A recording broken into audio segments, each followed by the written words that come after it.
And it's prime time in Portugal, and it looks to be a good start from Wesley Caspers, and Miron Pill slotting in behind there. Brody Zed looking to challenge, but is it going to be close enough? It's actually James Abazi under pressure from Marcel Hull into turn 1, 2 and 3. It's all bunched up behind, and it's Marcel Hull trying to go around the outside of James Abazi at turns 4, and he'll have the inside for turns 5. So that's Marcel Hull upper place. James Abazi falls down to 5th position, but he fights back on the outside of turn 4 and down into turn 5. Tory Vips they go. There's a little bit of contact between the Red Bull and the McLaren, and they're bumping and buffeting off the circuit. Mika Luhuf trying to go around Mans Vandenberg as well. They're still too wide. Down into turn 7 and into Samsung. Abazi fights back, and that was absolutely on the money between them. Brody trying to keep the pressure strong on the Ferraris at the front. Mans Vandenberg still fighting with James T here, and there's a big crash at the back.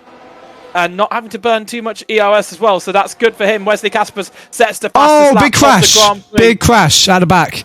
That's Marcus Field and Alex Trainmaker, and that was Ziga spinning around, and Marcus and Trainmaker and Anton all out in the pits to repair damage. Ziga has left the session. Have a crash. That's the best place to do it because yes, it stops you from I guess. You don't need to do a full lap, right? That's the best place to have a crash. Not that there's any good place to have a crash. Wesley Casper sets another fastest lap. It's a 1:24.14.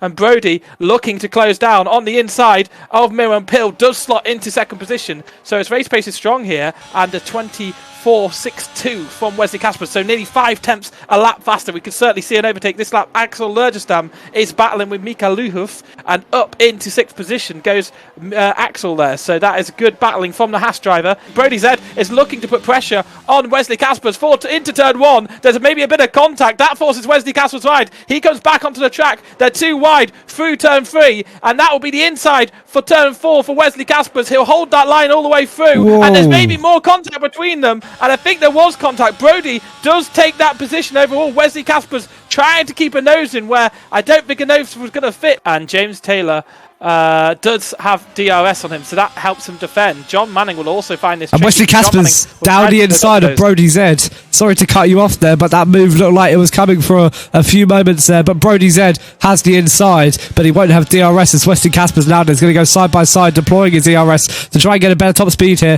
He'll have the racing line for the corner. Brody Zed tries to go down the inside. Wesley Caspers with the switchback, and they're side by side now on the corner exit, going through sector 2 now into the double right hand, and just careful not to make contact there. Brody's there backing out, and Wesley Caspers up into the lead.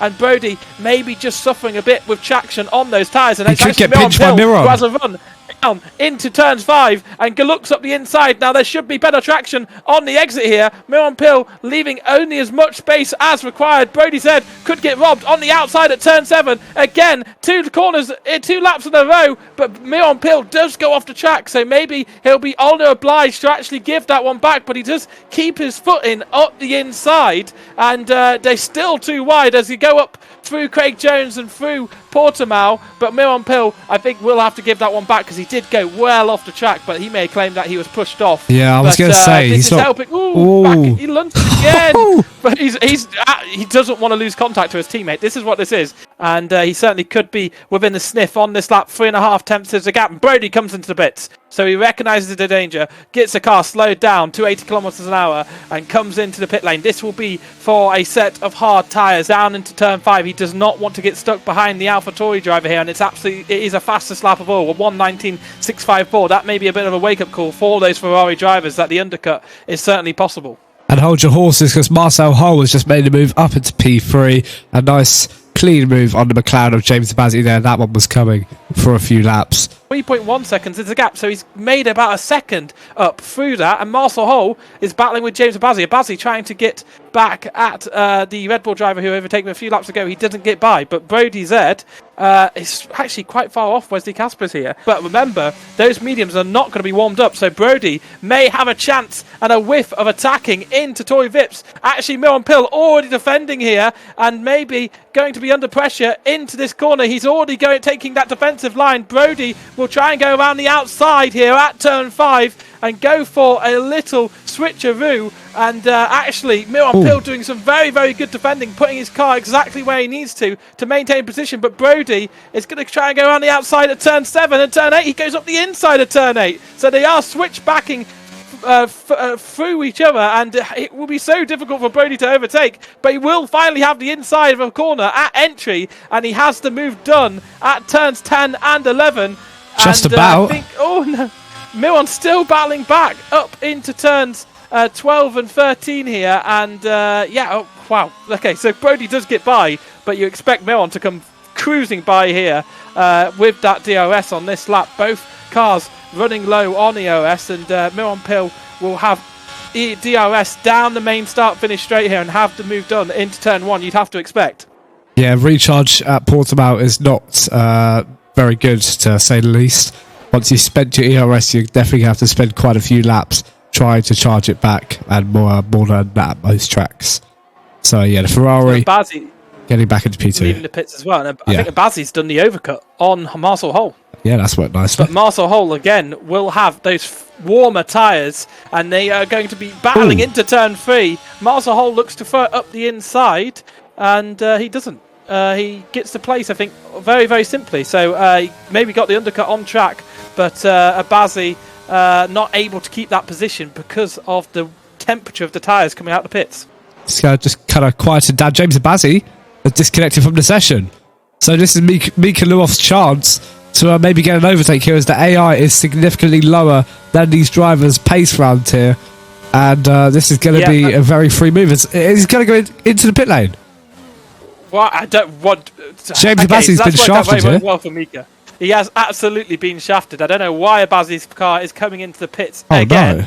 But that is very bad news for the McLaren driver, who was part of the championship battle last season here, and he's pitting, and I think going on to a pair of mediums, that is very, very bad news. Into turn 1, we've not seen him battle there, but again, I think the DRS from Mans Vandenberg will help. There's a yellow flag. It's actually Marcus Feld on the inside of Matt Guess, desperate to get by UML. Now Mans Vandenberg attacking his teammates. There's two cars going around at once, and actually there's contact between the UML and Axel Lurgestam. Matt Guess snivels into 8th position, and Mans Vandenberg takes 7th. So 7th and 8th, Matt Guess, Axel Lurgestam, and John Manning, and UML losing out there. John Manning trying to get involved with this fight. That Haas has just brake checked them. How is that illegal? Nah. For the last few laps, and Hugh Hamil down to P11. And that was so messy that I couldn't quite tell what was going on from the camera angle there. And he almost loses the rear as well. Illegal overtake. Miron Pill's disconnected. Miron Pill has left the session. This that could mean Brody can overtake 4th second here. Oh my. And that's very, very bad timing for Miron Pill. I'm sure his teammate will try to give him an invite as soon as possible. To the final lap of racing, Wesley Caspers has a lead of 8.6 seconds, and Miron Pill needs to get back in the session too. Otherwise, Brody Zed will make this a very simple pass down into turn 1. And I think he will. I think this is it. Game, set, and match for Miron Pill, because he's not in the session. He's had an untimely disconnect. And as they head into turn 1... No! Pits! He does the same mistake as Abazi. We saw this earlier on with Abazi's AI. For some reason, they're desperate to pit. Incredible! Even if it's the final lap of the race. And Miron Pill could be losing out on 4th position. He will be losing out. Mika Lehoff will go by. James Taylor will go by. Maybe even the likes of Matt Guess will get by. I think that's a little bit too far away. But Matt Guess is going to be the last car not to benefit from Miron Pill's thing. Miron Pill's mistake. Wesley Caspers in 1st. And Brody somehow managed to pick up 2nd. Marcel Hole with his 2nd podium in 3 races. The AI could cause a big accident here if the cars can't get past it, and if it doesn't move out of the way. So, there goes Mans Vandenberg. But I have to say, the AI, even on 105, is pretty weak around here, and it's probably on like 50. So this will be interesting to see. John Manning will say thank you very much. A free dose of DRS there. He's going to go down around the outside of Miron Pill. Until we had that disconnect, as Caspers looks like he's weaving to come into the pits. He's just celebrating a win, and he's gained massively and took the lead of the championship here.